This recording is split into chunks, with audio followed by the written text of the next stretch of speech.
Hello, everybody. Welcome back to the P-LotPodcast. John here, joined once again by the main man himself, Michelangelo. Michael, Saturday, we have an Eagles game today. Yes. Odd, very odd Eagles Saturday regular season game. Eagles play the most non-Sunday games in the NFL this year. This hopefully would be like the last one.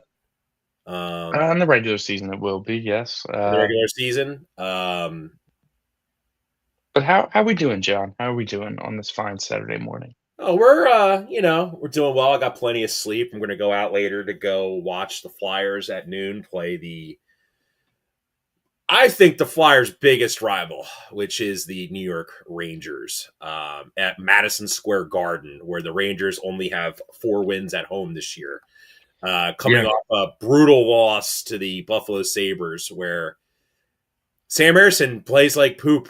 I mean, I mean, they dominated most of that game, and then, like, just keeping up with the shot counter in general, it was like Flyers were out shooting them, like, 22-10, and then you kinda blinked, and it was, like, 26-23 in shots, and I was like, "Okay, so they just kinda went in the turtle shell here."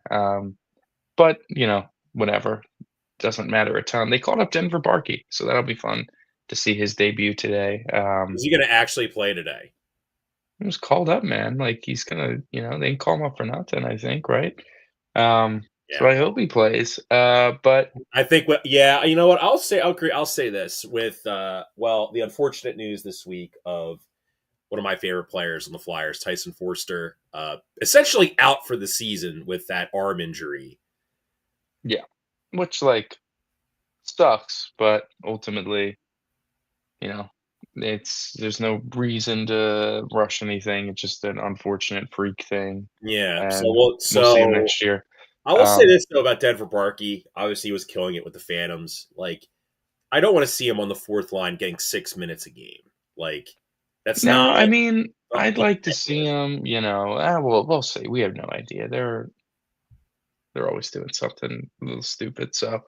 But we do have some other non-football news to get into. Not the Sixers beating the Knicks last night, which was an awesome game. Shout out, pretty much everybody played well. Drummond was awesome. Maxey was great as usual. Edgecombe really took over in the fourth. McCain had a really nice stretch to start the fourth. Um, Barlow played really well defensively. Jabari Walker played well. It Philadelphia, just shout out, Philadelphia, man. home at home at Madison Square Garden. Yeah, so it'd be nice to sweep that and get a win today because that was a really nice Sixers win last night. So yeah, big news, I would say, in the world of baseball for the Philadelphia Phillies. Matt Strom, will be traded back to his former team, the Kansas City Royals, for Jonathan Bowlan, Poland. Bowlan, Bowlan. Um, Interesting move from the Phillies. Rumors were coming out that he was likely to be traded, and it was something that I didn't think we all thought it was a possibility, but then it came out turns out it was likely, and that's very interesting. Matt Strahm was probably the best left-hand reliever available, and you got a contract-controlled older reliever. You get like 6 years of control for him, and you know, on paper, this is, a lot of the big pundits are like, "Oh, slam dunk win for the Royals here, all this is great." And not to say that the Royals aren't gonna get a nice pitcher in Strom, but the Phillies were kinda doing this as a bit of a salary dump. They probably coulda got more in terms of maybe a prospect from a team or, you know, a bit of a more impactful player, but the salaries matching up. However, they did just wanna cut the salary a little bit, and this is like a new not s it's hard to verbalize, but it's the way that smart teams are kind of treating the bullpen these days, where it took the Phillies a little bit because 'cause we've gone through almost 4 years now of Corey Knebel, of Craig Kimbrell, of Jordan Romano, of, Brad Hand, of signing and acquiring veteran, used to be great relief pitchers that are maybe a year or two removed from some of their best stuff. And you're just kind of hoping that you can reconjure it when in reality, there's a decent chance that they're just flat out cooked. And the new philosophy now that teams are kind of directing and gearing towards, and especially the smart teams, is guys with years of control that we look at their stuff and like their arm slot and release point as opposed to how good their stats were in the previous year or previous 2 years. It's a lot more about the process of relievers as opposed to the results when looking to acquire guys. And if you look at this trade from that philosophy, a guy like Bolin, who was a 29-year-old rookie last year, you got all the control in the world. Like relievers we know can pitch into their mid to upper 30s, and especially ones that take a while to get to the major league. So you have him for another 5 to 6 years on team control.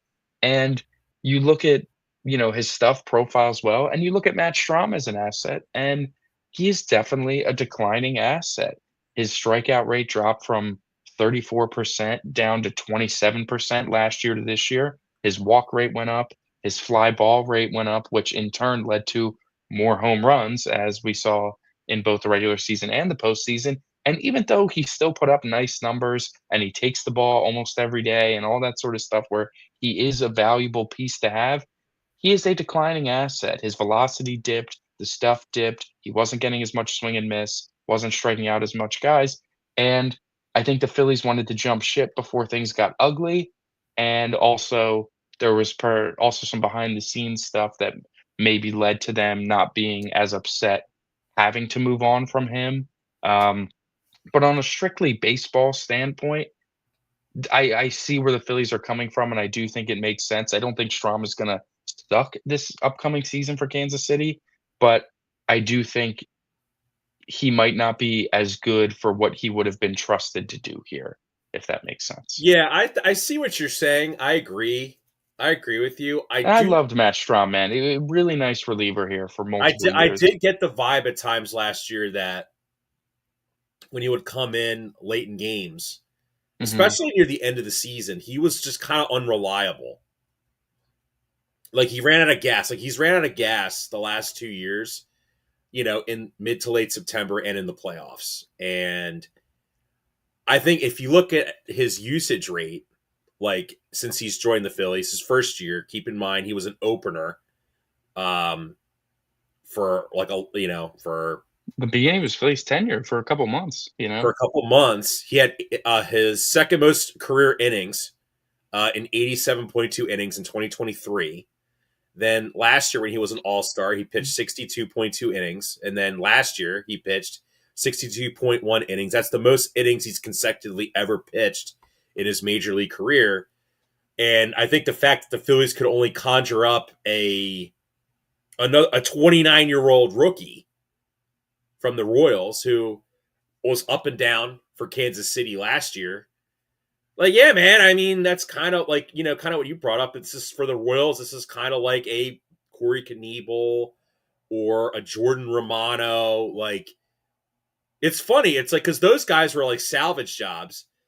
On paper, this isn't a salvage job. It's not like Matt Strom was like hurt half the year and he had like a 4.00 ERA. No, but it's like the numbers look good, but the process got worse. That's just flat out what it was. Like if he's going to a pitcher friendly park, which helps too. But like if the home run numbers take a nice jump this year, I wouldn't be totally surprised. His fly ball rate went Well, up a lot Kansas last City year. is one of the hardest stadiums to hit home runs in. Sure, I'm just saying, Kauffman like, Stadium. wait, So, we're gonna see him pitch. We're gonna see how he looks, and the Phillies. I think we're just trying to save some money towards the handful of things that they need some money for, as well as get off a guy that maybe was rubbing some of the coaches and players, not necessarily the wrong way, but was very outspoken and critical about certain processes that the team was doing. And while they all respected him as a teammate and as a player, I think a guy that wasn't afraid to speak his mind, was kinda shaking things up sometimes with a unit that, all in all, was pretty reliable. People can shit on the bullpen all they wanna do, but, like, for the most part, it was actually, like, pretty good again, last year especially, Well, the so second half, it was very good, and then, the issue with the Phillies wasn't that the bullpen itself, I think, I mean, it's always the bats, it's ultimately cost always the them games. It bats. was they couldn't hit, you know? Right, like, it's always that. So, this Strom move, it's a part of that bigger philosophy. They also made a trade for that guy Backhouse from the Arizona Diamondbacks. They traded a prospect for that actually some Phillies, like, minor league people were pretty excited for this upcoming season, thought he was a prospect that could pop, but he will be now part of the Arizona system, and they acquired, I think Drew Backhouse is his name, Backhouse, but funky left-handed reliever delivery, great stats against left-handed hitting, and Bowlen has had a really nice stats last year against right-handed hitting, so they kinda they kinda just remade Strom in the aggregate with those 2, as Strom was a guy that was the only, like, left-handed relievers that were better at getting right-handed hitters out over the last 3 years were Aroldis Chapman and Josh Hader.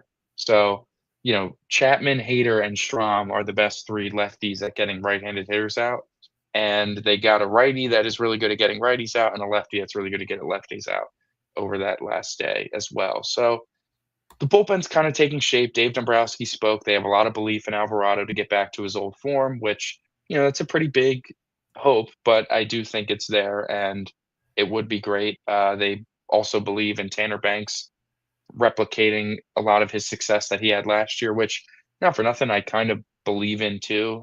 There's a part of me that's a little worried, but I do think what he had was pretty sustainable, and I think that you know, he was one of those weirder guys that pitched better in higher leverage situations, so he's gonna be getting more of those this year.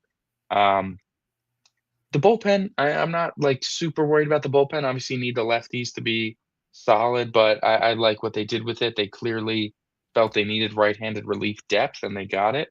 I agree. Um, and I guess all that's left is just to kinda see what happens with JT. That's getting a little dicey. They're saying it's still expected that he's gonna be back with the Phillies, but when you have Matt Gelb reporting it's no guarantee as opposed to like a Ken Rosenthal or like a Bob Nightingale or something, I think that's gets me like a little worried. Again, not that JT's the best catcher in the world, but he still is very, very important to this No, team and a huge need, you know? see, Michael, this is the issue you have when you let a guy hit free agency. And listen, when you're a free agent, Michael, any team can call your agent and say, "Hey, I know JT likes Philly, but would he be cool if we send our jet to go pick him up and have him come out to?"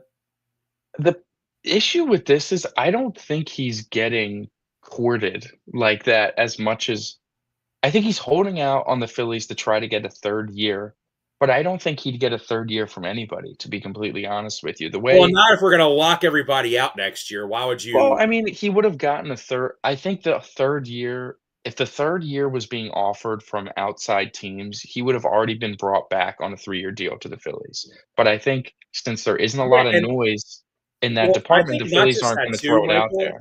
Not just that too. I think people look at JT Real Muto and the Phillies almost similar to how like Yadier Molina was with the Cardinals, where he could just be total ass, but like the way he handles the pitching staff, the way he is in the clubhouse, it's like that he has intrinsic value to the franchise where he wouldn't have that if he left and went to like the Angels.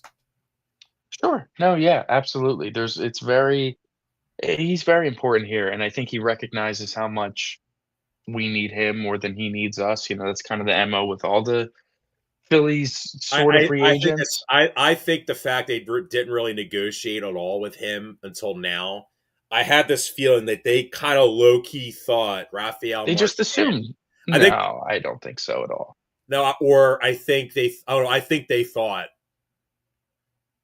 there was going No. to be like someone to emerge I don't that would think so. be They like haven't a JT acquired anybody. replacement. Like, I think that if they believed in Marshawn, he wouldn't have not been the backup catcher until this year. You know what I mean? He was sitting in the minor leagues hitting like hot ass. Like, they would have made him the backup over Stubbs earlier than what it took. You know what? I actually kind of, Earlier than when it took him that he had no well, options left. Like, you know what? that's I what it actually, took. you know what? I also kind of thought too, Michael, as well, with Strom being dangled. Here's a hypothetical I thought of. What if the Phillies offered Strom to the Orioles for Adley? Because Adley's going to be traded, and the Orioles are like really making a strong push to improve their pitching staff. Maybe. I don't think. I think if they really were that hellbent on it, I think they would have kind of done it. You know what I mean? I think Well, there's a report I that think came they out the wanted to Phillies are make that money talking to with Victor Strom. Tarantini. Yeah, I saw that, which I don't know how much I trust whatever that Twitter source was, because whatever. I ultimately think a lot of the Plan B stuff is a little smoke and mirrory, just a little bit, but I do think that if JT really starts waiting around too long for a 3rd year, there is a chance they start to pivot, but I don't know, I just can't see it. I think that the pitchers in the building would be pretty distraught without him, and I I mean, think I thought the whole ultimately point. they're gonna end up overpaying him, and, Let's like, go that's back to fine. the Strom trade for just a second. They dumped his contract, like straight up dumped. And the two most plausible reasons why they would dump him and create a potential hole in their bullpen. Well, is one, they're basically gonna cut Casty, right?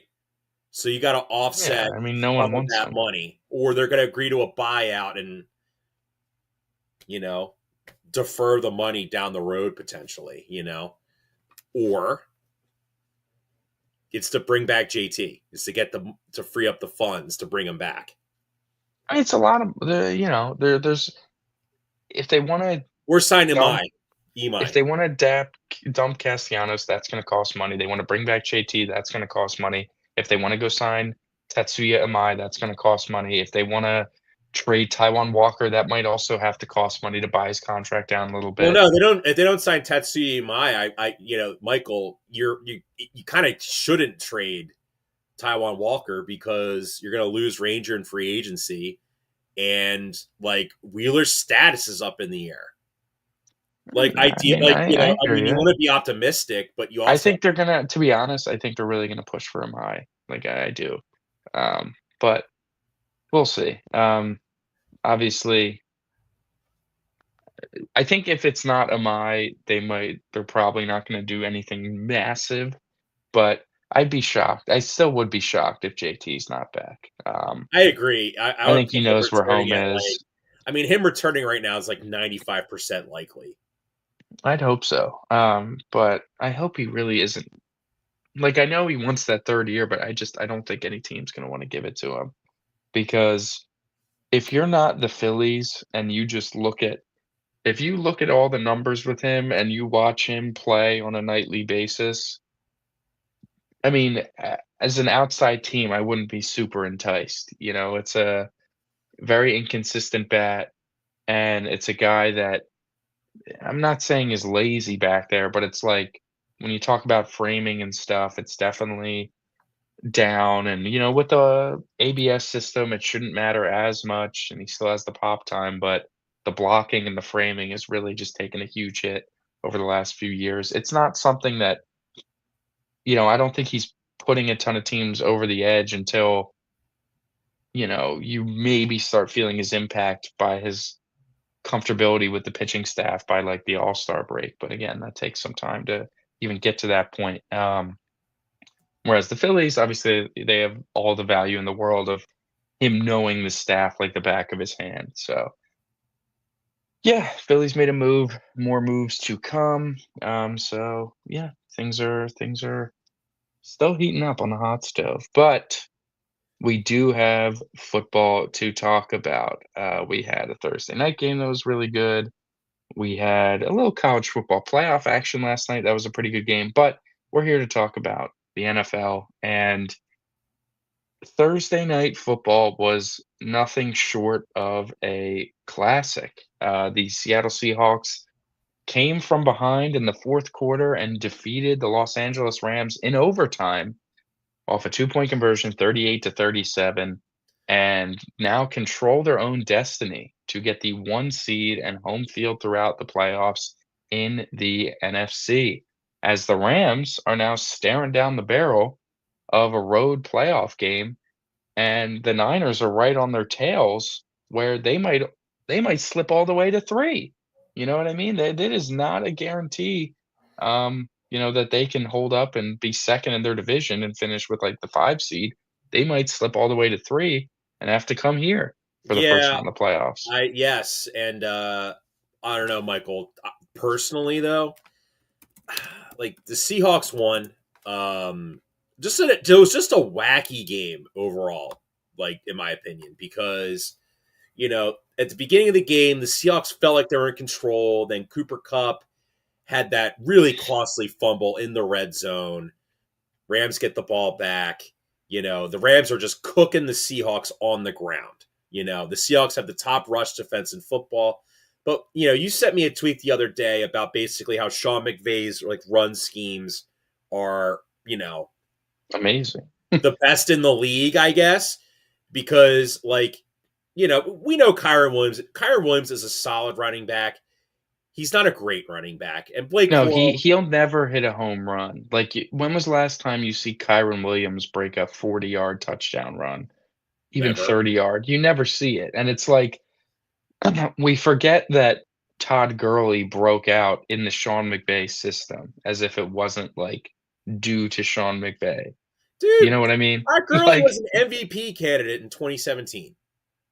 I mean, he had that run from 17, what was it, like, 16 to 18, or no, 17 to 18 with McVay, and that just total dominant run there, and it's like, everyone loves Gurley, but I don't think enough people credit the McVay offense for how good that running attack was, and when you have these great success rates with Kyron Williams and Blake Corum, and they're both very solid running backs, but they're nothing special to the point of really threatening defenses where it's like, all right, we let them, get square behind their shoulders. There goes Kyron Williams for 50 yards. Like that never happens. I Truly, mean, if you're never. the Rams, you just call the Falcons back and be like, "Hey, we'll give you your first round pick back if you give us Bijan." I mean, like that's the sort of in the post Stafford era, it'll be interesting to keep on an eye on the Rams on how they address the quarterback position, but I wouldn't be surprised if the post Stafford Rams, if they end up drafting a quarterback or someone young, like it's not like, oh, they just go get I Burrow was or thinking they just. something. I was gonna say they probably just traded for Burrow when I they mean, if they did. don't trade for Burrow, if it's like not that, I think they're gonna get some big name running back and kind of build their offense a little differently with the cost controlled quarterback. But Let's regardless, stay on the Rams before we go to the Seahawks. Let's stay on the Rams. So, well, Michael, we said the Rams defense was their corners are bad. Well, yeah, I mean, not a ton of defense was played, kind of at all in this game. There were some spurts here and there, but the Rams defense got cooked a lot, Well, the Rams especially down the defense, listen, stretch. the Rams defense is extremely opportunistic. They had two red zone, they forced two red zone turnovers. One was just an incredible play. Was it Cam Curl that punched it loose, or I forget who I punched it forget loose, who, but but Sam Darnold had a really bad red zone pick to a defensive line. Kobe Turner, yeah, that was Kobe Turner. a nice it was a really nice sim pressure and drops it right in his face. And I mean, we're laughing, but Jalen threw that pick 2 weeks ago. So, it works. Teams run that for a reason. And sometimes you get a quarterback that's so locked in on just feeding their guy that you're not looking at anything else besides his one-on-one. And JSN had a little tiny bit of separation that if the D lineman's not there, it would be a very difficult catch, but it's possibly there. And he threw it right to Kobe Turner. Darnold. Well, we'll finish talking about the No, really Rams. keep talking about the Rams. So obviously, but then like when they weren't getting turnovers, that defense was just getting shredded. Yeah, I mean the Especially on biggest. the ground too, because Yeah, K9 yeah. Kenneth Walker had a great day. Charbonnet was solid, but obviously Puka had I one mean of the best games Puka's the best receiver in the league. I think. that's yes, Yeah, like he's better. we're not going He to just is. talk about his No, I mean offensive he's comments. got rocks for brains. I mean that's not a shock. There's a reason. I think there's a reason he transferred from Washington to BYU. That is for lower IQ individuals, but I was going to he's a great say he's player. because he's a scumbag. No, I mean, his brother's going to go to prison for stealing a he's a Lakers player's scumbag and he's also an idiot. Like it's both things are pretty much true. But he is a great football player, that's for sure. Let's just and then I want to talk Dominant. about I want to bring up like the Rams blowing this game, right? They blew the game. Like there's no maybe probably even worse than the Eagle game. They blew this, I think. Potentially. I mean, semantics. We're splitting hairs here. But But what was the big reason why they blew the Eagles game? bad special teams. Special teams, man. Special teams are a very important part of the game. It sometimes goes under talked about, underlooked, Bad special and teams, like let's say special teams may not win you games well, I like mean, it definitely outward. can win you games. Well, I was It gonna say won the special Eagles teams doesn't game. normally like outwardly win you games. Like if you just kind of look at a game, you're not like, oh, what about that great punt? But it will most certainly cost you games, as in giving up a punt return to Rashid Shaheed for a touchdown, and that missed field goal. Yeah, absolutely. Mevis was perfect in his first 7 games with the Rams, was very steady, As soon as you and there saw were that a lot stat, of you just knew he bad was going to shank that there field was a goal. lot of bad so the Rams entering Thursday had the 2nd lowest field goal percentage as a team. The only team with a worse field goal percentage were the New York Giants, and Who've had three different they kickers. were especially bad on kicks, like, under 50 yards, like, makeable kicks as well, and a lot of that I thought, that's a tough stat, but a lot of that was Joshua Carty, being slow, kicking the ball, letting a lot of his kicks get blocked. I'm not really I Mevis seemed to really stabilize the position, and I was like, "Okay, well, they kinda found their kicker, they're fine." And then you're watching Thursday, the guy that hasn't missed in 7 games, totally just he didn't shank it, but, like, got so much air under a 40-yard field goal that it slowly just blew wide right and missed it completely, and again, Seahawks woulda had time to go tie it again, but they had time after the missed field goal and went on a pretty quick 3 and out or whatever, so, looked to me like the Rams coulda won that game in regulation had he just made a 40-yard field goal, which is a very not difficult kick to make, conditions or not, and that and the punt return for a touchdown, I mean, that'll do you in, man. That'll kill you, and that is bad enough their special teams is bad enough to cost them in a playoff game, especially with the NFC being as competitive as it is, as so many teams we believe could make a run. These games are going to be close. These games are gonna be tight, and it can come down to a missed field goal. It can come down to a blocked field goal. It can come down to a blocked punt. It can come down to a punt return for a touchdown, especially a team like Seattle with a home run hitter back there like Shaheed. It could come down to bad kickoff coverage as we've seen, a big return can set up where you need one play for a field goal to tie a game or win a game potentially. So the Rams, while I would still argue that they are the most complete team in the NFL. I don't think that a loss just throws that out the window.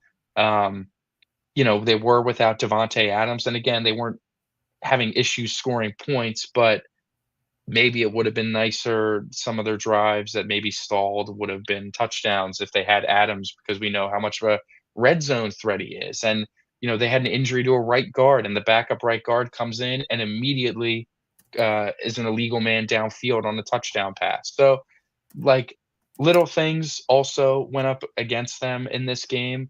We're obviously burying the lead with one of the craziest plays ever, but ultimately, I do think the Rams are still the most complete team, but when you don't have home field and you don't have the first round bye, you are very, very much more prone to losing now that you have to go play potentially all your playoff games on the road and don't get the game off. So a huge, huge loss for the Rams. They need the Seahawks to drop a game somewhere, but it's not looking good for their hopes to get that 1 seed back in a real, real tough loss. Yeah, well, now like this is in a sicko way. The Eagles now have a better path to the 1 seed now that the Rams dropped that Is game. it like, I'm trying to think how they can do it. The The Eagles need them Eagles to lose one more game. The Eagles have to win out. yeah, but I think this like, they need more help than that. Oh, they need a lot of help. I think San Francisco has to lose, uh, and Chicago needs to lose as well. The Packers also need to go 1-1 because of the tie, so is If the Green Eagles Bay would have tied that game against the Chargers, that would have dude, greatly maybe they coulda just assisted won their path to the one seed. maybe they coulda just won like, they need Seattle to lose twice now. They need the Seahawks to lose out, and, like, that just feels tough. You know what I mean? I mean, They gotta the lose two to seed is a more Carolina. obviously a way more realistic path. If the Eagles take care of business and get some help, they can get the 2 seed. It would behoove the 49ers to beat the Bears next week too. And listen, it's not impossible, but it's not likely either. They're gonna be slotted in the 2 or 3. But the Seahawks, on the Seahawks side of things, Sam Darnold, you know what? Gotta give him some flowers. While he struggled at points during this game, he made some humongous throws of very high degrees of difficulty in both in regulation and in overtime, where, maybe he needs a lot of help, but that's okay. He did show that he can win a big game. He needed some help from his special teams and defense to kinda keep them in the game. We talk about the big special teams plays, but we don't talk about what? Back-to-back 3 and outs from the Rams offense that allowed the Seahawks defense and special teams to Yeah, take it's parts of if that you. game. I mean, the Seahawks have never won a game down by 15 points in the fourth quarter in their I mean, it just franchise. doesn't happen, man. It really just doesn't happen a lot ever.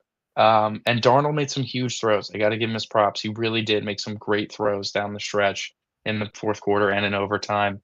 So, maybe he can win again, especially at home, maybe, where the crowd's on your side. Maybe he can win you a couple playoff games and send you to the Super Bowl, perhaps. Like, that's not That game impossible. did feel like that. Seattle's kind of lost that home field advantage over the last couple years. For It sure. kind of felt like Well, it helped that you went against the team with no you fans. know. Like, that was what it was. Well, I was gonna say Was it not? I would If say that was the Niners, what would that fourth. look I don't like? know. I feel like in the fourth quarter, the Rams definitely looked rattled. I mean, the Seahawks play the Niners, that's in San Francisco, but if that was a Niner game, I mean, it'd be very red in that stadium, but, You know what? And funny enough, like when we talk about Stafford and Darnold, clearly Stafford played a much better game yeah, than Darnold, but it's kind of how, dude. I look at the Eagle loss with the Rams, and then this loss where Stafford didn't play all that great against the Eagles. He completed less than 50% of his no, throws. he threw that interception, and he didn't look healthy either, he kinda got hit hard in that game, was missing a lot of throws that he usually doesn't miss in that Eagles game for sure, but this is definitely I think a harder. It's so difficult because, yes, you didn't play as well throughout, I think, against the Eagles, but it took 2 blocked field goals to lose the game. Whereas this game, you played really, really well, and it took the flukiest two-point conversion you've ever seen to Yes, lose that this was one game. thing I wanted to So talk about. So when that play happened, Michael, I thought I thought it was a fumble because it was a a backwards. lateral. A I'm sorry, backwards it was a pass. lateral. I thought it was a lateral. The The that problem that was that the refs. language is very A important la- with sorry, this sorry, it was ruling. a lateral, Backwards pass, but yeah. they blew it dead as if it was a pass. So while Well, Seattle recovered it, should it have? Should I mean that's what I thought was bizarre. Was it should they now have been hold allowed on. to advance it? Now hold on. Now hold on. Do we not remember in the double doink game? You know what? I'm gonna share my screen. Do we not remember? Okay. Yeah, whatever. This play in the double doink game. Trubisky, Anthony Miller caught, balls out. No one picks up the look, catch, 1, 2, 3, awkward 4, balls out, never down, but you saw the ref coming in incomplete. No one picks it up. Ref picks it up. Ref picks it up. What happened? The ball was placed to the Chicago Bears at the spot of where the ball came out. No one remembers that. But that was a huge play in the game. It was an awesome play by Cravon LeBlanc that went for naught because no one picked up the ball and everyone just thought it was an incomplete pass. Now, fast forward 7 years and here we are, and it's the same sort of situation where a ball was ruled incomplete, but it should have been ruled a loose ball, a backwards lateral. We got a clear recovery.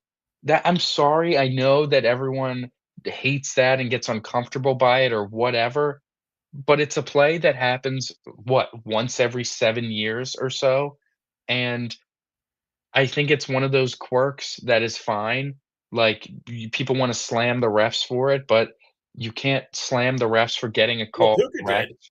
Right, you can't slam the refs for getting a call correct when, you know, when it just goes against your way or it doesn't feel right, you know what I mean? So, Well, keep in mind these Seahawks needed 3 2-point conversions to win this game. to win this game, exactly, and that is just, like, it's a weird rule quirk, and we see guys pick up fumbles, not fumbles, we see guys pick up loose balls all the time. How many times do we see a pass get batted down, and you see some D lineman running over and scooping up the ball, and they're like, "Phew, whistle, whistle, whistle, no, no, no, Well, it's because they're incomplete, it's practiced, incomplete." they're taught to do that, so just in Well, case. and there you But go, they'll this was the I time to agree, do it. Michael. You know what? I agree. And Zach Charbonnet casually picks it up, and there you go, 2 point successful. So I'm honestly a fan of it. I am a fan of it because I think little quirks like that are cool. It's very baseball of football to have little weird shit like this go down, and I think it's kind of fun to have some whimsy in your sport like that. And I think everyone that's crying and getting upset about it, maybe Ram should have picked up the ball. The guy dropped the ball out off the tip, and they just thought it was a dropped in. And I know the whistle blew, but I just read a tweet from Terry McCauley almost 3 years ago now, where he said the whistle in football, both collegiate and professionally, is like irrelevant to the end of the play. The end of the play is the end of the play. It's when the knee is down, it's when the foot's out of bounds, it's when the ball crosses the plane, it's when forward progress is stopped. That is when the play is over. The whistle is just the way to make it known that the play is over, but when plays are continued on in a natural way, and while it didn't look supernatural, Charbonnet, the whistle blew and he just kept walking over to the ball and picked it up. He didn't, like, pop his helmet off and then was like, "Oh, here you go, official, here's the ball," or was jogging off the field and turned around and was like, "You know what, let me just go pick that up." He went and picked it up, so we have rules all the time for, "Oh, the play's blown dead, but we have a clear recovery." Like, that exists, you know what I mean? Like, we have seen that where it's a catch over the middle and the ball gets popped out and they're saying, "No, no, it's incomplete," but we have a clear recovery from the defense, and they look back like, "You know what? That was a fumble. We got it wrong. First down the other way." So what difference does it make? It's the same sort of principle just because the players thought it was I don't know. I think people were getting all The up in knickers arms in a for twist. something.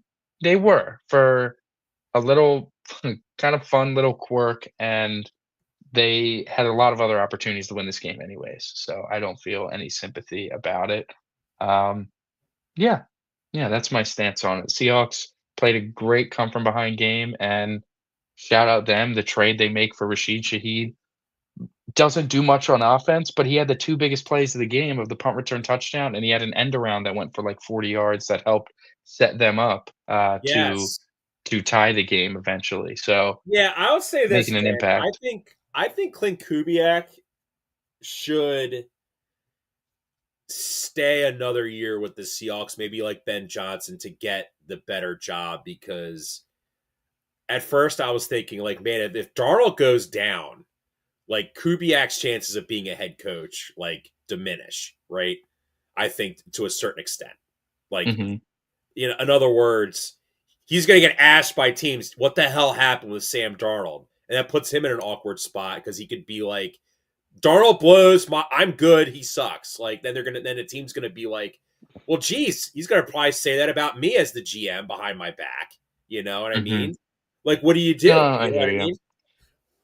You know? It's tough. It's an interesting it'll be very, very interesting to see, what goes on with those teams, but Seahawks control their own destiny, in a huge spot, and we have a couple teams playing today that are in contention for a top seed as well in the NFC, and we have some big games tomorrow. Why don't we start with the Eagles game? Because they are The the Eagles first are team. playing for the division today. If they win the division. They could So let's snap start. the 20-year curse. Yeah, yeah. Um, you know, what's gotten in the way of that before has been some pretty big collapses, and they started down that path, but the schedule lightened up a little bit just at the right time for them to kind of lock in, and the Cowboys were also doing them favors, losing winnable games. The Philadelphia Eagles head down to Washington to take on the Commanders. No Jaden Daniels in this game, no Laramie Tunsil in this game. Also, um, the Eagles are laying 7 on the road. It's we took away what we took away from the Raider game. The big talking point is, oh, the Raiders just suck, and that's true. But then I look at the Commanders, and I'm like, well, the Commanders kind of suck too. You know what I mean? Like their defense is pretty bad. I mean, Um, the Giants engineered a process loss last week. yeah, no, the Commanders defense is very bad, and they should continue to just keep building off what they do playing against these poor defenses to end the season. Even Buffalo's, their run defense is horrible. So 4 straight bad run defenses to finish the season, it would behoove them to, and even the Chargers defense, and they ran the ball well against them. So it would behoove them for the last 5 weeks of the season to continue growing that run game and working on your passing game the way that you have been, with a little more under center play action, a little more over the middle like you've been doing, and just kind of straightening the ship with an offense where make the only weakness be, well, the offensive line isn't as good anymore. Make the only weakness the offensive line's banged up. Obviously, that sucks and can definitely sink you, but it's a lot more acceptable than what in God's name are these concepts? What the hell are we doing? And like, the quarterback not playing well. Those things you can't escape those things, you know what I mean? But you can maybe escape an offensive line not being up to snuff if the other things are better, and they gotta I continue saw a that today. stat. So I saw a stat with Jalen since he became the Eagles starting quarterback. December is like not his best month because he's either been injured, played with an injury, or struggled. Like the 2023 collapse, his numbers took a bit of a nosedive with the turnovers. Mhm. I feel like The he barely plays, in you September know, or December, and excuse me. obviously this time last year, what happened? He gets knocked out of that game against the Commanders, and I think he's got. I think obviously the Eagles exacted revenge of the Commanders in the NFC Championship game. Broke records, NFL and team records that game. Listen, man, you got to go here and take care of business. The key for the Eagles, especially in the spot they are in now, they need to build forward momentum heading into the playoffs. And you can start that by winning this game. Just win this game, take care of business.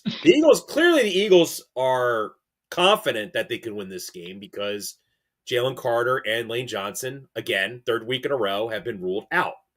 Yeah, no, they are definitely being very cautious with those guys, and they should. I mean, respectfully, like, it's always nice. I listen to the Stay Hot podcast, with, my good, enjoyed content creators of Theo Ash, Bladen Kirk, and Matthew Sponhour, and what's interesting hearing their thoughts when they talk about the Eagles is like, we gotta put this when you look at it from an overhead and you see Landon Dickerson is obviously very hurt and banged up and not playing up to his standard. Lane Johnson is out. Jalen Carter is out and has been hurt kind of all year. And it's like, full stop. Those are 3 of your, like, top Best 10 players. players on the team, maybe top 5 players on the team, at least, like, Carter and Lane are, like, 2 of your top 5 players on the team. When you take 3 of your top 10 players on the team, no matter how good the team is, it's gonna be some growing pains, it's gonna be some gelling pains. I think we're getting the full I think everyone's like, "Okay, Fred Johnson isn't some hidden gem great tackle." He's a swing tackle, he is what he is, and when you play a swing tackle multiple weeks in a row, you see him not play as good as he does if he's only gotta play 1 and 2 games and then be done? So, um you're seeing that. You're seeing the whole offensive line kind of flounder with Dickerson not being a total force. And luckily, the defense is just so good that with Jalen Carter's absence, they're still playing well and should really get even better once he does come back. So, that being said, not to totally fluff out the excuse train, but it does there is something there, and the way they've been playing, I feel like they're moving in the right direction, and hopefully they continue to build on it. Because again, the Rams, I'm sure, as much as I maybe don't want to see the Rams, I'm sure as hell certain they do not want to come here. They can preach how they want to get their revenge and come here and whatever. They do not want to play a playoff game in Philadelphia again, even though they felt they had it, whatever. I think they have to think the Eagles have some sort of Well, devil you have to magic over question the them. mental toughness of the Rams because to your point, Michael, like, dude, how many teams in NFL history have blown two 15 plus point leads in the same season? Like, you saw that Yeah, stat. yeah, it's crazy. It's really crazy stuff. And um, so yeah, the Eagles, they can win the division today. It would be nice to win the division today and enjoy the rest of this weekend. So the Commanders are banged up. They're also terrible. The Eagles banged up but not terrible. I'm gonna take them to cover the 7. I have a nice vision of Saquon having a nice big running day and the receivers playing well as they always tend to do against Washington. Goddard maybe gets his 10th touchdown of the season today. All these sort of things, I think. I really am anticipating a comfortable win. Maybe not 31 nothing, let up less than 100 total yards win, but comfortable nonetheless. So give me the Eagles -7. So my concern for this game is I don't think the Commanders are actively trying to tank, even though they should, because their biggest weakness is they have no pass rush, and there is like four pass rushers that will go in like the first 7, 8 picks. And if you're Washington, you would like to put yourself in a spot to get one of them and not have to trade up or, you know, overdraft one to Mhm. compensate. Marcus Mariota this year, so QBR 51.9. I'm going to pull up Jaden Daniels here. Jaden Daniels, who's obviously been banged up like all season. Yeah, I mean, they're shutting them down. 45.6.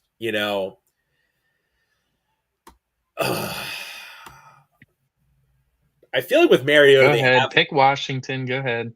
Uh, You want to. You're if you didn't want to, you wouldn't be this hesitant. Go ahead. The Eagles I'm are actually gonna. going to take the Eagles. I'm going to tell you. Oh, I'm going to tell you why. I feel like Mariota is certainly due to have one of those games where you're like, this is why he. I wouldn't say he's a bust because bust would imply that he just could never play. Kind of just implies why he could never was like a he good. flamed out. Like he was a fine starter that flamed out into a very, very solid backup. I see everyone's Him taking and the Jameis. under in this game though, which I find intriguing. Just Yeah, looks like it. like the weather wise today, it's not going to be bad.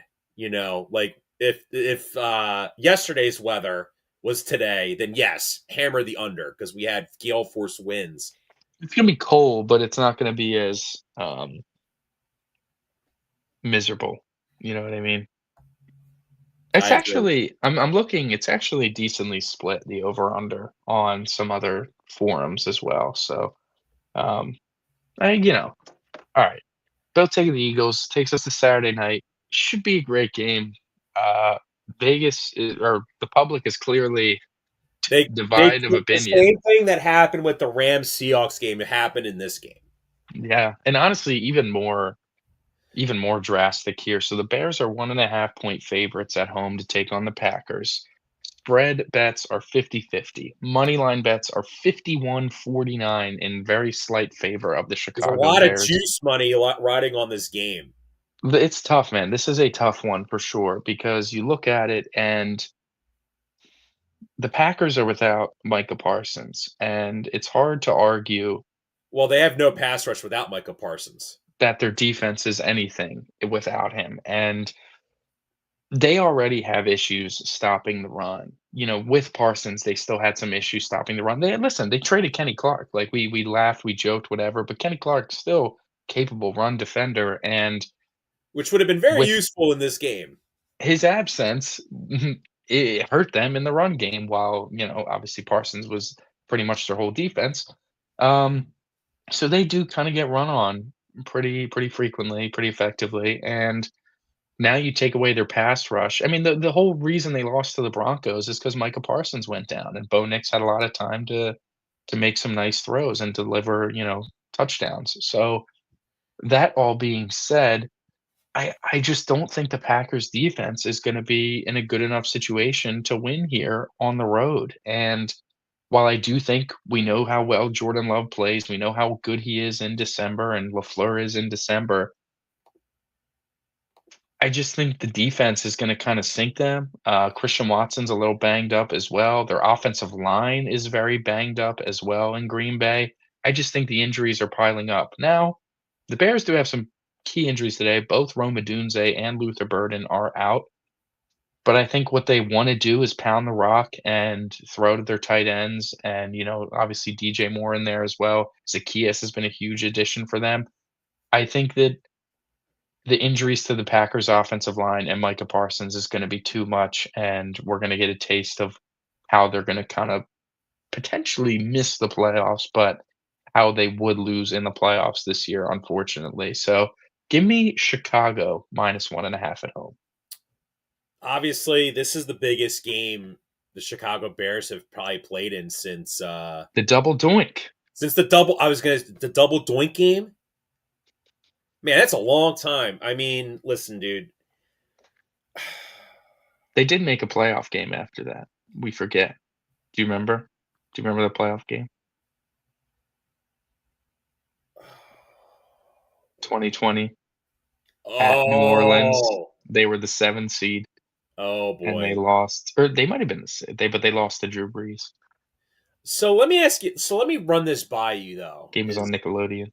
don't you feel like there's so much on the line for Green Bay though, where Lafleur's job has been called into question? I think his job is safe with the injuries, to be honest with you. I think it would I be effed agree. up to dump him after this year when you look at the I offensive mean, it's line not a and it's good, been dude. ruined. It's never a good look when people talk about you getting fired nationally. Like let's take the whole fan thing out of the equation, right? Like, No, and it was valid, but I think they really stabled out, and they started playing really, really good. And, like, they have 10 questionable guys on the injury report. Josh Jacobs questionable with a knee and an ankle. Christian Watson questionable with a chest injury. Zach Tom questionable with a back and knee. Evan Williams questionable with a knee. Dontavian Wicks questionable with an ankle. Chris Brooks running back questionable with the chest. Darian Kennard questionable with a neck. Like, these two teams did beat the snot out of each other the last time they played. They're both banged mhm. up. I'm going to go with the Bears as well because, dude, like Ben Johnson, obviously he's the odds-on favorite to be coach of the year, obviously. But to me, man, I feel like this could be like Caleb coming out like as a wow, what if Caleb Williams is like God, a top 5 quarterback? Like what if he has a monster game, Michael? And I top five mean, might be a little aggressive now, he's but top 10, right? he's he's probably like Would you rather right. take him He's over probably him knocking than on the Jaden door. Daniels right now? People are yapping about Jaden Daniels being a top 5 quarterback last year. Why can't Well, I Caleb mean, Williams this year? those people are dumb. So I think, listen, Caleb's having a nice year. I think he's got some other levels to hit. The down to down accuracy issues, I think, hold you back from those conversations a little bit. But this could be a very Yeah, but isn't signature he in a win. prime position to cook this Packer team with all these injuries they have? This could be, but I mean, you're missing two of your top receivers. You know what I mean? Like, Colston Loveland's been, when these they get featured a lot. Like I mean, I don't if think you DJ take Moore's going to AJ get 15 Brown, targets today. no, but if you're like, all right, the Eagles are down AJ Brown, and like, it would be the equivalent of like having Goddard out too, and it's just like Devontae Smith running around. It's like, well, good luck, Jalen. Well, we saw what Devontae Smith did when AJ was out, and Smitty had his best game of the year. So Yeah. But anyways, so we're both taking the Bears. Let's get to Sunday. We got to get through some slop for a little bit. Today yes. should be great. I'm very excited for today. We got 3 college football games. We got the 2 NFL games. Should be wonderful. Flyers. Bills Browns though. The Sixers also play tonight, which is crazy. Bills Browns though in Cleveland. Bills are big 10.5-point favorites. This feels Myles like Garrett could break honestly, the sack bro, record this today. this feels like I feel like the Bills are going to be prone to a letdown. Huge comebacks. I know this year the Bills had a huge comeback, and then they covered the following week. I kind of have a feeling in this game, like the Browns are kind of built to give the Bills offense some fits. And defense, really. Did I Well, say the offense? offensive line, I meant to yeah, say that the Browns defense and like Quinshon Judkins has been kind of quiet the last couple weeks. I mean, the Browns' offensive line is very putrid, but they do have a good running back that could maybe Like give them Well, problems. we'll see the limit of how bad this Bills run defense actually is, because the Patriots' running offense is not good, Like but I'm thinking like 7 I'm thinking something along the lines of like 20 12 like 20 to 12 Bills. I think this is closer than, the spread indicates. I think, like, I am gonna still take Buffalo minus the 10.5, but I think it's more like a 23-10 as opposed to like 35-7. You know what I I mean? Like, agree. I think it's a I'm little taking the tighter. So Browns I'm to gonna take cover. Buffalo. Okay. I mean, we're in the same headspace for it. I'm just gonna give the extra field goal to Buffalo as opposed to Cleveland. But it's we're there. Um, Next game. Ugh.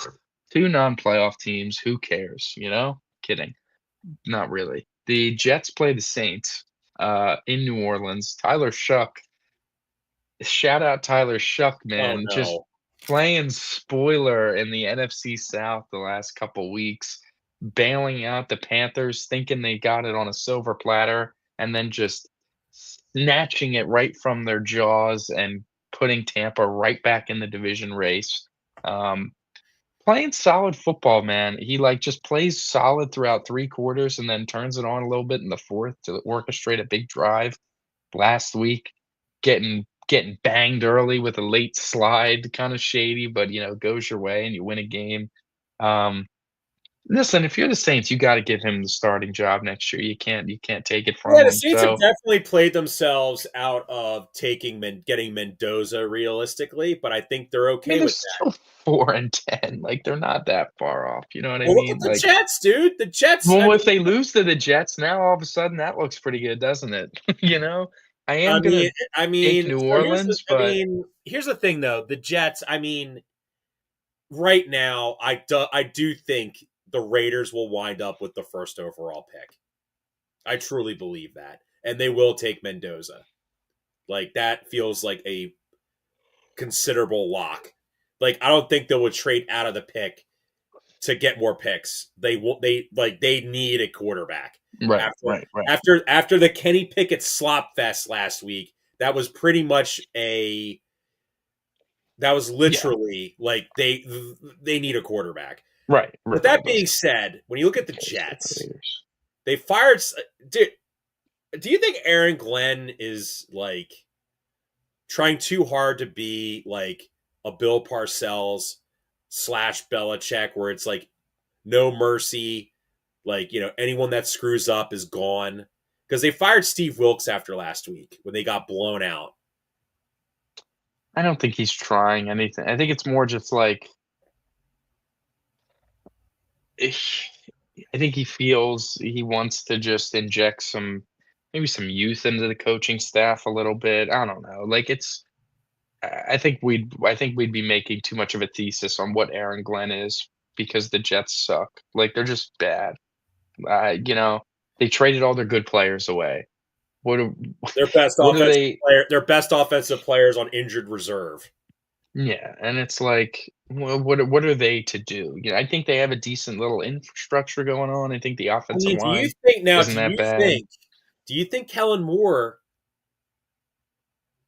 if they go like if they win this game, 3 game win streak near the end of the season, like, do you think like maybe Kellen Moore is the answer potentially in New Orleans? Like, I don't know. Listen, if you're the Saints, I think you need to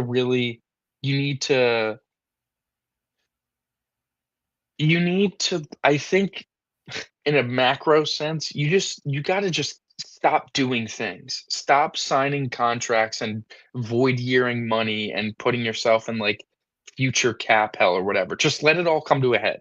Let it all come to a head and just clear up everything possible. Just keep Shuck, keep drafting well, and let all the money that you have tied in just kinda go. Let it all burn out and restart because you can Mickey Loomis 3 in cap hell, and I think it would behoove them to just try to push their way through it instead of trying to rework everything and make it all work. I think it'd be better for them to just kinda relax for a minute. I All that agree. being said, the I'm taking Saints are it. 6.5-point favorites. I'm taking New Orleans minus 6.5. Who's going to be the Jets starting quarterback tomorrow? It's a good question. Don't know the answer to that. Is it going to be Whoa. Brady Cook is QB1 despite the fact that Justin Fields is healthy and Tyrod Taylor should be able to play. I mean, I I'm think taking the Fields has Saints been are clearly healthy. trying to tank. That's a tanking move, in my opinion. Yeah. Next game we We have need to see what Vikings they Giants. Another slop. Uh, JJ McCarthy coming off his best game of the year against the Dallas Cowboys, another NFC East opponent this week. Um, Vikings are 2.5-point favorites on the road against the Giants.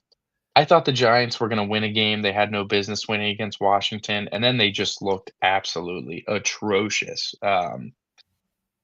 Oh, their defensive they need another D tackle. Like, they have nice pass rushers, and Dexter Lawrence is very good, but they need someone that can take advantage of the fact like, you can run the ball very You mean easily on like the Peter Giants, Woods?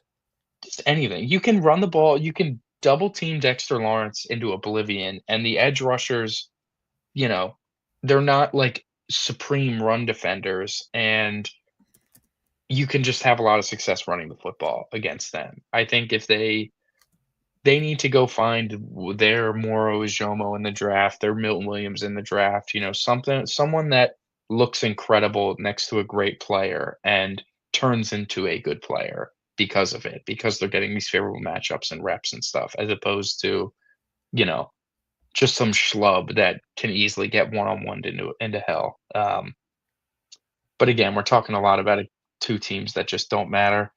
I'm gonna take the Vikings, I guess, -2.5. I think that could be really stupid. I don't know, but this I'm game is taking so the meaningless. Giants because I've been reading that Abdul Carter, despite I mean, listen, Abdul Carter is having a incredibly rough start to his rookie career. Michael, the is there a perfect quarterback for him to sack repeatedly? Maybe a forced fumble, then like nine. Yeah, Like, yeah. how is nine done responding to these like big moments for him? He follows it up with a dud. Sure, now I hear you. Yeah. So you're gonna lay points on the road with nine, is what you're wanting to do. I'm not putting actual US dollars on this, that's for sure. All But right, let's go with the Giants. Just answer my question. All right. for the sake of this, yeah, I'm just gonna assume the Giants keep executing the tank properly. Um, this. Now we're talking. Now we're talking. The Buccaneers and Panthers. It does sound funny to be excited for that slop for the last, like, 20 years, but, um, here we are, man. We've reached it. The Panthers, it sucks. The Panthers, if they so, like the Eagles Commanders, these 2 teams play each other today, or excuse me, tomorrow and week 18. They play each other twice in the final 3 games. If they split in those games 1 and 1, then the difference comes down to that middle game, which the middle game, unfortunately, is extremely more favorable for the Tampa Bay Buccaneers than it is for the Carolina Panthers. The Panthers play the Seahawks, yeesh, and the Buccaneers play the Dolphins. So Yeah, it would it would behoove the Panthers to win this first game and put the heat on Tampa, um, I to have agree. to win out, as opposed to, you choke this game up and now you're like, "Shit, now we have to beat Seattle, and then we have to beat Tampa again." Where if you win on Sunday, you're looking at like, "Listen, we're gonna shoot our load early in the Seahawks game, and if we Whoa, don't easy there, we Puka. don't and if we don't, like, make any inroads early in the first half, I'm just gonna kinda tank this one out." Like, if the Seahawks are blowing us out in the first half, whatever. I'm not taking out starters or whatever, but I'm like, "Okay, I don't care. All that matters is I need to Here's beat the Tampa thing, though, again." Michael. When the Panthers are at home as underdogs, they win. They win games, and Dude, I'm like taking the Panthers. I'm taking the Panthers. I've They got need absolutely no faith. tomorrow more. Do you now? Let me run this by you. I mean, we can't have a ton of faith in the Panthers. The +3, Panthers have sure, got but way more juice going their way than the Buccaneers do. The Buccaneers feel like the Timu 2023 Eagles in terms of a collapse.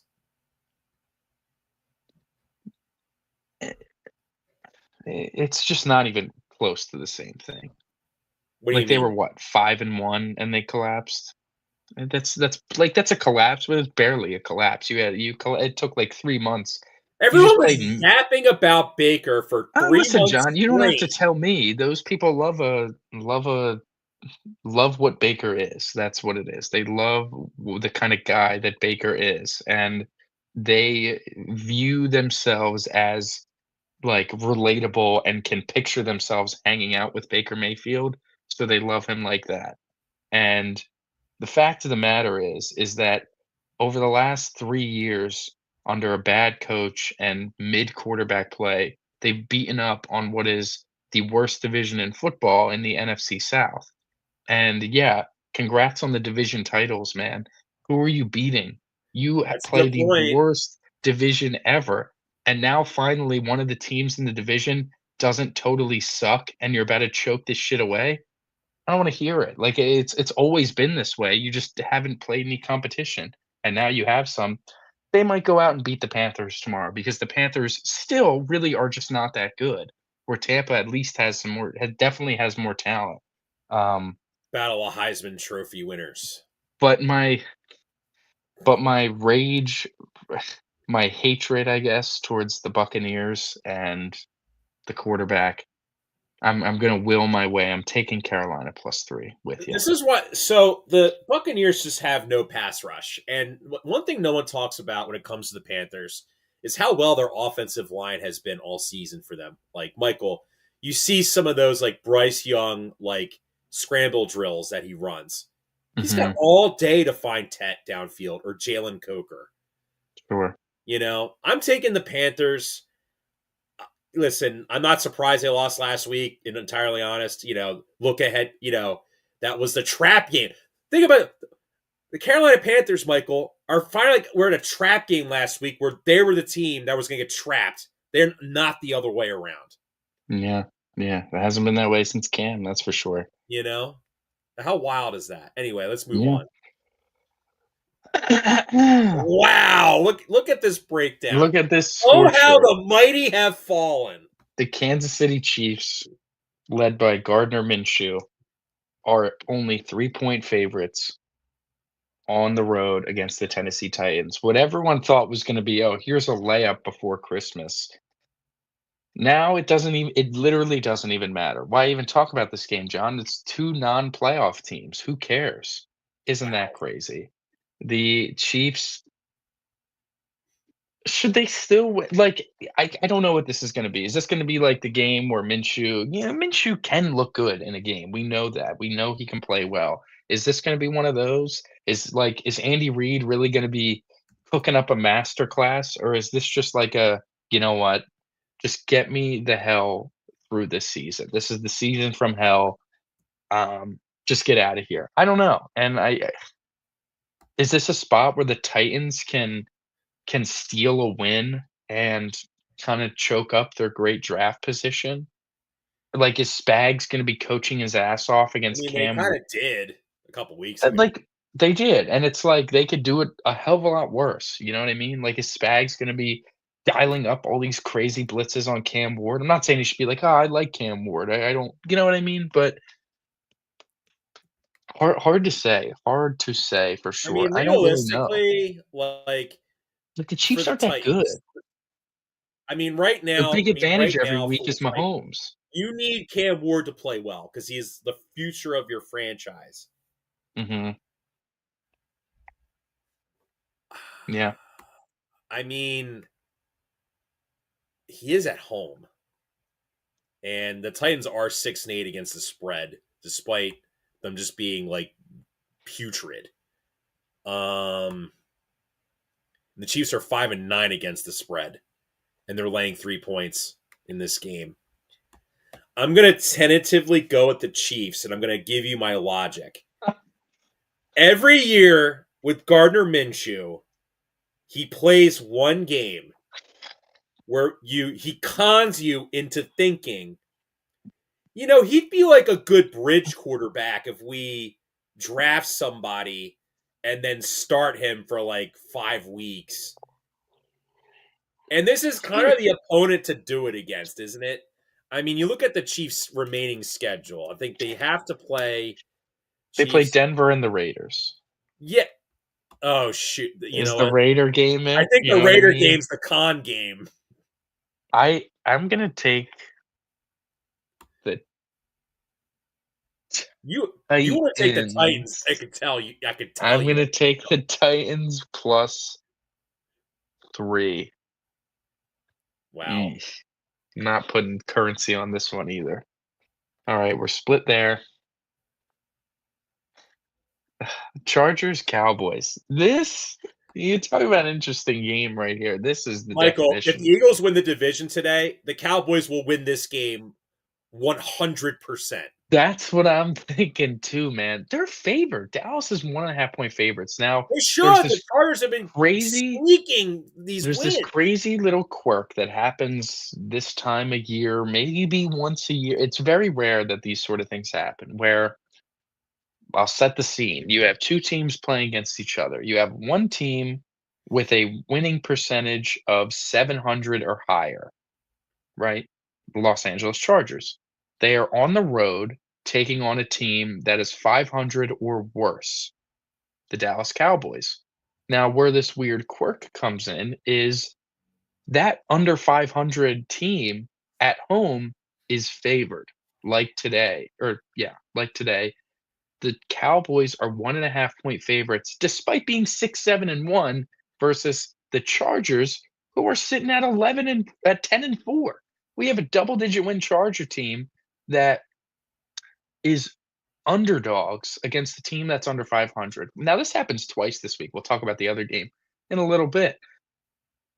When these sort of things happen, the last like 6 times, I think, the favored worst team record-wise has won outright. Just what it's been. And I think I'm gonna ride with that. And I agree with you. It does feel like the Cowboys put together a win. Feels like the Chargers are also just due to lose. They've been playing and getting by the skin of their teeth for a little while now, and this to me, I'll be honest, this does feel like a high scoring game. I think the Cowboys defense is the right recipe for the Chargers offense to get back on track a little bit, but I think the Cowboys offense in a meaningless game is gonna start cooking. So give me the Cowboys minus 1.5 against the Chargers. You're not hearing much about Justin Herbert's broken hand. I'm guessing that it's healing properly, Yeah, I despite, guess. here's the thing though, is that, listen, Herbert's had 2 big wins in his career the last 2 weeks. Say what you want about Kansas City. Man, even like to me, this is a spot where this looks like a down spot for this Charger team. And listen, you coined a term about it, charger it up. You've coined a term The about it. re the releg Like yeah, the relegating of the Chargers. you coined a The term. Chargers can I will say, Chargers can clinch a playoff spot today, tomorrow. And like They can clinch. you feel like Pickens has either rubbed some people the wrong way in Dallas, where now he's just not, he's being intentionally like, do you think maybe, especially with Dak, because No, I'm because gonna he stop got you away there. with talking down to like the bad quarterbacks in Pittsburgh because they were just bad. I mean, we Dak haven't heard Prescott's a top anything, 10 though. quarterback in the NFL. We Like, haven't heard anything, though. We're just seeing some poor body language on the field. We haven't heard, like, the he said things like, oh, reports. the offense made a lot of mistakes and yada yada yada. Like, I you mean, know, I he don't know, never this takes is accountability for him playing bad. no, sure. I will say what I guess should be a little more hesitant for us with the Chargers is they can clinch today. They have very difficult games to end the season. They play next week at home against the Texans, and then week Yikes! 18, they're in Denver to play the Broncos. Yikes! Those are 2 tough games, man. Those are So you think, so 2 what you're saying is they need, if they just win this game, you don't have to sweat to they Justin they Herbert's running clinch for his life games. they clinch with a win and a Colts loss today. Or excuse me, the Colts play Monday, against the Niners. That's how they clinch. Listen, the Broncos may not rest their starters week 18, Michael. They They could might be. they might not they might have to play their starters, you're right. Like, that's what I'm saying. It's kinda do or die for the Chargers almost, but at the same time, we laid it out. It does feel like a game the Cowboys play well, and the Chargers are kinda just due for a letdown. Is this a game they kinda take their foot off the gas on the road? Like, it's a tough spot. It really is a tough spot. I'm gonna stick Dude. with Dallas, but the Chargers, Oh, and it's definitely by the desperate. way, I looked to see who the Texans play this week, and Yeah, no, I know, man, I know. I know. So, yeah, it's a tough one. Are you taking Dallas still? I'm taking them still. I'm taking Dallas still. Yeah. Next game, Bengals Dolphins. Tua has been benched. Lol. Um, Deserved. sure. Yeah, he's horrible. He probably could have been benched years ago. But anyways, uh, Quinn Ewers getting the start for the Dolphins. The Bengals, everything seems to be What's going going on with Joe poorly. Burrow, Michael? He seems a little depressed. Simple as that. This does feel like a classic get right spot. You know what I mean? Good in Miami. What's the weather in Miami? Show me Oh, like nice weather down there. Show me uh 77, partly sunny. Come on, doesn't get much better than that. doesn't They've been this kind? playing in Yeah, slop weather for weeks. doesn't this kind of feel like wow? Look at the weapons on Cincinnati game. It kind of Well, does I mean, feel I don't like. even think T. Higgins is playing, but By the way, did you um, see? By the way, do you think what happened to Minka Fitzpatrick? Did he get when DK Metcalf was he the guy that got like literally I have no idea. I have no idea. steamrolled? Yeah, I have no idea. But this is like this is your Bengals. Let's have fun game. You know, I'm taking Cincinnati minus 4.5 on the I road do here. agree. This definitely. And listen, we know the Bengals defense is putrid. When they do play like the worst quarterbacks of like ever, like they kind of low key rise to the occasion. It's when they have to play competent quarterbacks is when they struggle Hmm. mightily. Yep. Okay, next game. All right. Next game we have. You're taking the Bengals as well. I am. Okay. Uh, this new phone update, man, it doesn't register my clicks. It's very frustrating. Mm. Falcons, Cardinals. Atlanta 3-point favorites on the road to take on the I like the Cardinals. Cardinals. I also like the Cardinals. Feels like everyone's getting a little too excited about Kirk and what Zombo he Kirk. has been able to do. Not that the Cardinals are a great defense. Maybe they're dead. Maybe they quit on Gannon. Maybe they're just going to be miserable. But this This feels would like be this is the litmus test if they quit on Gannon because if they get blown out at yeah, home by Zombie Kirk and the Falcons, who they themselves are pretty much like dead in a certain extent. no, for sure. I would This is a agree. matchup of who's going to quit more. You know, two teams that seem to be kind of dead. But yeah, we're both taking the Cardinals here. This game has the makings of like the 4 o'clock game. No one is going to pay attention. No one wants to watch, but is going to be like high scoring craziness. Yes. Next, we have another 4 or 5 game. Huge game. Huge, huge, huge, huge, huge, huge, huge, huge, huge game. Jacksonville Jaguars on the road to take on the Denver Broncos. Not only is this huge because the Broncos can I don't think they can clinch the 1 seed with a win, but they would do themselves a humongous favor by getting a win. Whereas the other side of this coin is the Jags with a win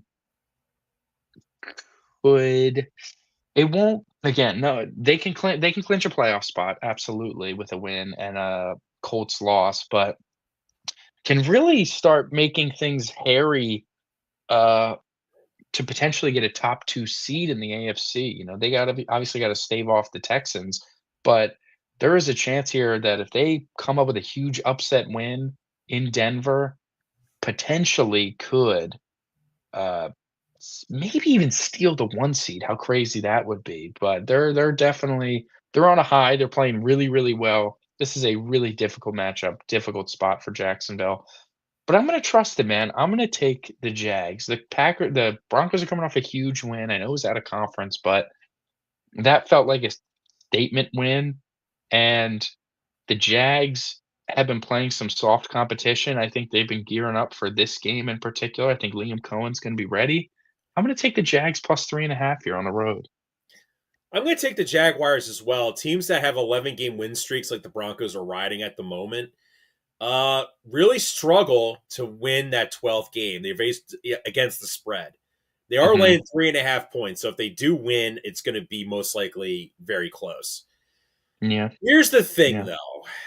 Trevor Lawrence is coming off the greatest game of his career, maybe the best game a quarterback has played all season against the Jets. 6 total Mhm. touchdowns, 5 in the air, 1 on the ground. Michael, doesn't it kind of feel like what we've seen out of T-Law, like he's kind of due to have a stinker, and like that's how Denver wins? There's a part of me that is Like worried. pick six to Pat Surtain, excuse me, or like Was Nick he Bonito playing? forces a fumble, it gets picked up and ran back for a touchdown, or like I don't know, man, because like the problem with the Jags offense to me is like they're really dependent on Travis Etienne. Like, and if Etienne's not cooking, like their offense just can't really do anything. Jacoby Well, I Myers mean, is their dude, they best just threw wide for receiver. 5 touchdowns. Like, I know it was the Yeah, Jets, 3 of them but were to Etienne. well, I mean, we gotta shout out the coach here. We're acting like this is a one-man show. Like, Liam Cohen Oh, I'm not is doubting William Cohen. I'm just thinking, like, I don't know, he's man. Like, cooking, man. Like, he is like cooking. I'm just saying, like, dude, I don't like. I'm picking the Jags tentatively, but like, Sounds like you wanna pick Denver. I kind of do want to pick Denver. I kind Pick of want. Denver, man. Go ride with I'm Bo taking the Nix. chat. No, like Go ride with previous Bo Nix. previous history. Come on, this is Yeah, it. This is the big Your Bo Nix slander has stopped for the last yeah, couple of yeah, weeks. man. He tore Micah's ACL and got a Mickey Mouse win. No, I'm kidding. He played really well against Green Bay. I can't hate, but he did really only start playing well once he went out. But whatever. I made that wager and I was fucking right. So, um, both taking the Jags. I'm excited for that one. Should be a good one. Oh man, Lions Steelers. Now the Lions coming off a loss. We all know they never lose after a loss. I'll be honest, 7-point spread for Detroit. You could maybe tune this up to like 16. I swear to God, I think the Lions are going to absolutely dismantle the Steelers team. Well, I don't even think the Steelers are that bad. You have an old, old team that you are putting them indoors to take on these speedy, flying around, like extremely athletic Lions offense and that old ass ancient defense. TJ Watt's not playing right with the lung issue. Like I it just I don't foresee yeah, yeah. I mean, no shock. And I also think Herbig is also out. N Nate Nick Herbig, Herbig. Nick. Yeah, Nick Herbig, not Nate. Um, so their 2 top edge rushers are out. Cameron Hayward can probably do some damage in the interior a little bit, but I just think the Lions are way too fast for this old Steelers team. While their defense has struggled a little bit, I do think this is a spot for them to like. The Steelers' offense is still not super Yeah, dynamic. It's found a method that's The good, Pittsburgh but Steelers even are not Detroit, built to play in a track meet style game that the no, no, Lions they're like to not. play. They are built like the Steelers of classic, 90s. muddy, gross, grinded out. Yeah, Even with the and shitty honestly though, defense, Michael, like to me the Lions are like the perfect dome team. They suck outdoors. They're yeah, great in their stadium. Like they play yeah, great at home. So yeah, here's the and listen, cold take by me. I don't think the Steelers are a good team. The Lions can't for beat sure. good teams. Ergo, they're going to win this game. I'm taking the You line. yeah, and like the Lions, this is also like a gotta have it game. This is season on the line sort of stuff. So, which takes us. Oh Jesus, we have another 4:30 game. Raiders Texans. Don't need to spend much time here. It's a huge spread. The Texans are 14 and a half point favorites. I don't know, man. There is like, So is there a shout? the fact they slapped that half point on there legitimately tells me that They know what they're doing. Pete Carroll may this is going to sound insane what I'm about to say. I'm going to take the Raiders to cover this. They will engineer another backdoor cover because teams that get shut out the prior week tend to cover the spread the following week. And the fact they slapped that half point on there sort of tells me that because the Texans play The Chargers. the Chargers next week, they just want to be like what the Eagles did last week. Run the score up. Well, I mean, Get the hell out of here. No one 31 gets nothing, hurt. man. No one gets hurt. Let's just win this game. Let's just get the F out of here. And then we'll worry about the Chargers next week. While I agree with you, I just think the defense might be too good to just let it happen. You I'm know what I sure mean? I'm sure the Texans defense is like plus 190 to score a touchdown tomorrow. As insane as that sounds, but Probably not. doesn't it sound like if To there's one humor team you want to to pick? humor you, I'm gonna check. I don't it's if I had to I'm going to actually say guess, plus 280. I'm gonna say plus I'm gonna say plus 390. That's my official guess. Alright, Raiders, Texans, anytime, touchdown.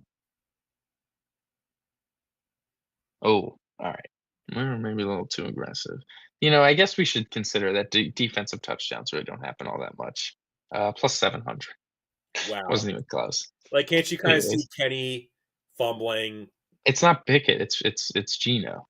Oh, Gino is back. Yeah, Geno's That back. makes me feel more confident that they can cover the spread. Does it, dude? Pickett looked horrible against the No, I mean, no, it makes me feel more confident the Raiders Oh, can that the cover. Raiders. Oh, yes, you took the Yes. Raiders. That's right, you took the Yes. fucking Raiders. Yeah, I don't know, man. The Texans, though, their offense is still what it is. The offensive line isn't as horrible as we thought it was. It's still pretty bad, but, this should be a nice confident building game entering a huge game next week.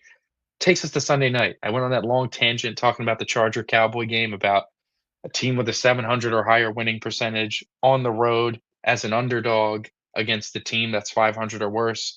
Here we have it again, the New England Patriots sitting Yeah, at 11 you're and only going to get 3. one of those games. You ain't getting both.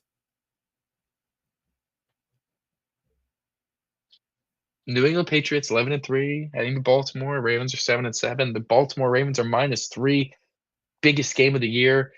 I think this is honestly, I'll be honest, this is a brutal setup, in my opinion, for the New England Patriots. I think this is a great spot for the Ravens coming off like an ugly win at home or on the road against the Bengals. Going against a team who can't stop the run, and what you should really get back to is just pounding the football. You can't super trust your receivers at the moment. Get Lamar confident. And as bad as the Ravens defense has been, I think this is a really tough spot to come to coming off a loss. Like, it's like, "Oh, this is your bounce back game," and your home choke the division, clinching game against your division rival, blowing a 3 touchdown lead.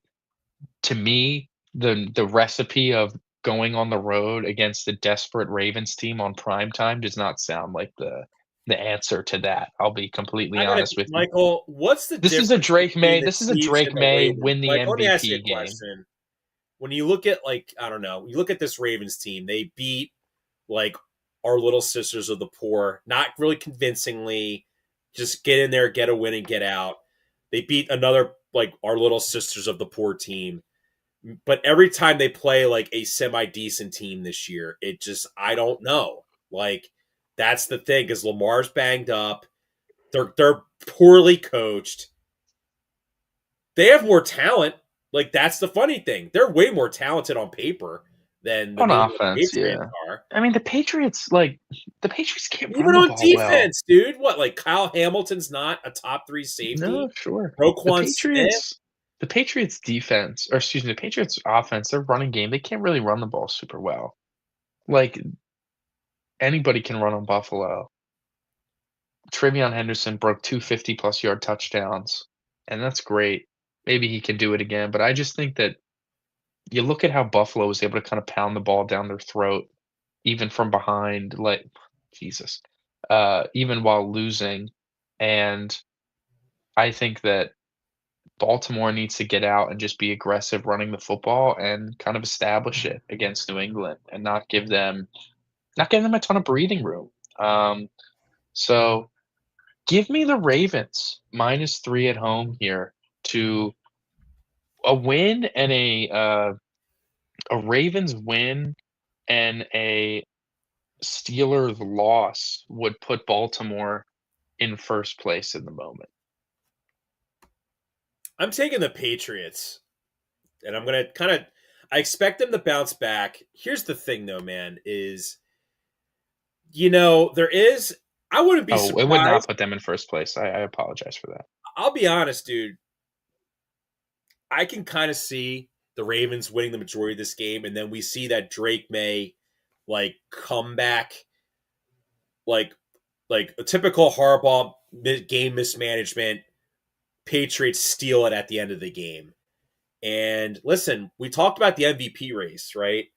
Mhm. Does Matthew Stafford improve his MVP chances in a loss? Like he played great, but I don't know like them I mean, losing that game. his MVP odds were -1,600 when they were up by 16 in the 4th, and now he's -250. Still a favorite, but they lost, and it's like, dude, Stafford really choked away giving up that 2-point difference. Like, I don't know. It's so Exactly, dumb. right? However, But it's as a narrative narrative ball award, works, so it is a as narrative award. yeah, So what happens if the Bills lose to the Browns tomorrow? I agree with you. What if dude, So so What if then Drake May puts on a so now Sunday it's night like Drake masterclass? May could win the MVP tomorrow night. Could lock it up. He could. He He could. could. I don't. And He then could the Rams got to. also Then the choke it up. Rams got to play the lowly Falcons awful loss, and they screw around with the Falcons because I don't know. I don't know. Chaos, So you're baby. taking New England. You're I'm taking New taking New England England. +3. Monday Night Football. Wow, Grandpa, Gramps. Philip Rivers. I can't even. I don't even know what to say. Like, Raven, who's on the other side of that field for the Niners, man? Is it Patrick Willis? Is it Navarro Bowman? Like what is going on here? Philip Rivers taking on the Niners. The Niners are just Rick gonna keep Polamalu and getting Philip Rivers are the same age. they're just yeah, I know. The Niners are just gonna keep getting gifted these games, aren't they? They're Correct. 5.5 point favorites on the road here, and it's like, while the Colts still have a They're the really good last run place schedule, defense, dude. This is what happens, they were worse than the Cardinals last year. weren't they?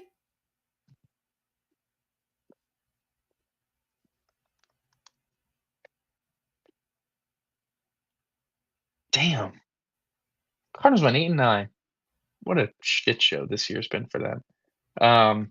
But Niners are 5.5 point favorites. I mean, regardless, we're talking about last place schedule. This was a good team in the AFC here for a while. This was like, oh, that'll be the tough Niner I mean, game. I don't. I mean, here's the thing though with the Niners defense, and listen, and I think Robert Saleh is one of the best defensive coordinators in the NFL. As a head coach, um, I mean, realistically, how much can the Colts get away with Rivers checking everything down? You know, It like feels like like Salah Jonathan should have a Taylor, better plan. Has to go off. Like there is no ifs, ands, or buts about it. Shocker. When Daniel Jones goes down, Jonathan Taylor all of a sudden is a lot more stymied. It's a bad case for It the really shows you running backs how matter that's how argument. that's. It really goes to show you how that Steichen read option like matters because look at Miles Sanders when in that read option, then he leaves and look at his career right now. And it's just like the threat of a quarterback throwing it downfield. I don't know how far Rivers can throw a football at this point. And, like He had to I get his think arm warmed up last week. thinking of Robert Saleh, I think even with the lack of talent, I mean, they're out Warner and Nick Bosa for the season. Like, it just feels as though they should not be performing halfway decent. But I do think Robert Saleh is aware of what Philip Rivers' limitations Can I are, and can I as just give you my? veteran Oh, DC go is ahead. gonna be a little more aggressive than what Mike McDonald was doing in the Seahawks game, where Mike McDonald was like, "I'm gonna run my stuff no matter what, and that's my too high safety, and I'll live with the checkdowns to death, where I think Sal is gonna try to bring it to Philip Rivers a little bit more. What are your thoughts on the Colts defense against the Niners offense? Obviously, McCaffrey is, having a, you know, Nice year. very nice year. He's still rushing. Isn't he only like what are his isn't he under 4 yards a carry? He is. He's at 3.6 yards a carry. He's third in carries and 13th in rushing yards. He's gonna get 1,000 rushing yards, but he He hasn't has been super 86 efficient. catches on the year, by the Yeah, I way. know. That's pretty obscene. He has Like, he's crazy going to have numbers. 100 catches this year. Yeah, it's pretty wild. But Can I throw something by your way, though? Do you think that, I'm gonna answer your first question about the Colts defense versus the Seahawks or Jesus, versus the Niners? Niners offense, is you look at that Seahawks game, and they were able to do a really nice job, um, stopping the Seattle rushing attack, really, and Yeah. it put them in a very Very much uncomfortable inspired by situation. a Shanahan-style offense. I do think that if there is a way that the Colts keep this game close, it's by their defense just playing out of their minds again. However, I don't know. It's in Indy. It's tough. I could see a path where the Colts keep this close again, but I still I am agree. gonna go with the Niners -5.5. I'm going with the Niners as well. I mean, obviously, it would be really nice to see Rivers win a game, in an upset, and plus, like, Yeah, Purdy, be the awesome. Niners just win all these scrub matchups they're in, and you're like, are they really going to win every single one? I suppose. And the Colts aren't really scrubs per se, like, say, like the They're Raiders, not. They got for no, example. no. Their defense is good and they got weapons. It's just they're playing a grandfather at quarterback. You can only do so Right. much. I agree. I'm going to take the Niners as well. But anyway, that's our show for today, everybody. Thank you for Thank you for tuning tuning in. in. Enjoy the rest of your weekend. Go Birds. We are part of the Fired Up Sports Network of shows. Please check out other Fired Up Sports Network podcasts like the P-Lot Pod, Water Cooler Talk, Bell Smashers, Philly Sports Love and Pain, Drunk on Broad, Beer Battered Sports, and the Fired Up Sports Show, which are available on all major podcasting hosting sites and social media. Also, check out Mark Ramos' Roundup on firedupsports.com, which breaks down the happenings going on with all your favorite local teams.